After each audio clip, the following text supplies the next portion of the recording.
Assalamualaikum warahmatullahi wabarakatuh. Selamat pagi anak-anak. Salam sehat bagi kita semua. Kita bertemu kembali dengan pelajaran hari ini, ilmu pengetahuan sosial. Baiklah, materi yang akan kita bahas pada hari ini yang berjudul sumber daya alam. Namun sebelumnya kita tahu apa arti yang dimaksud dengan sumber daya alam. Oke, Bapak ingin bertanya, anak-anak siapa yang tahu apa yang dimaksud dengan sumber daya alam? Ya, sumber daya alam segala sesuatu yang berasal dari alam yang dapat digunakan untuk memenuhi kebutuhan hidup manusia. Jadi untuk kebutuhan manusia sendiri. Adapun macam-macam sumber daya alam berdasarkan jenisnya. Yang pertama ada dua, biotik dan abiotik. Biotik adalah makhluk hidup seperti manusia, hewan, dan tumbuhan. Salah satu contohnya manusia, kita sendiri, hewan itu salah satu hewan. Misalkan hewannya banyak di daerah kita yang sering kita jumpai dalam kehidupan kita sendiri hari-hari.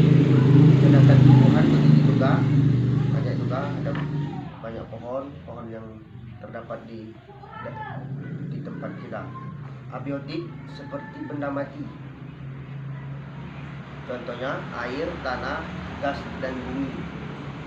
Jadi sumber daya alam menurut jenisnya ada dua macam. Yang pertama tadi ada biotik dan abiotik. Sedangkan sumber daya alam berdasarkan sifatnya terbagi menjadi dua, yaitu sumber daya alam yang dapat diperbaharui. Siapa tahu anak-anak yang dimaksud dengan sumber daya alam yang dapat diperbaharui? Ya, sumber daya alam yang dapat diperbaharui yaitu sumber daya alam yang tidak akan mudah habis, yang tidak akan pernah habis, karena kemampuan yang dimiliki alam yang mampu melakukan pembaruan terhadap sumber daya tersebut dengan waktu yang cepat. Jadi sumber daya alam yang dapat diperbaharui tidak akan pernah habis. Contohnya matahari, air, tanah, udara, tumbuhan, dan hewan. Matahari ini kita gunakan untuk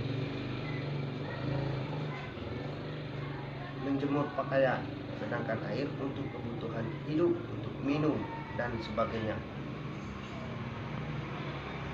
Yang kedua, sumber daya alam yang tidak dapat diperbaharui. Sumber daya alam yang tidak dapat diperbaharui. Sumber daya alam yang terbatas. Hal ini disebabkan proses pembentukannya membutuhkan waktu yang lama, 10 sampai berapa tahun yang akan datang. Lama artinya, contohnya gas alam, tambang dan batu bara. Mungkin itu saja penjelasan dari Bapak. Kiranya ada pertanyaan atau yang ingin mengajukan pertanyaan, Kak, Bapak persilakan.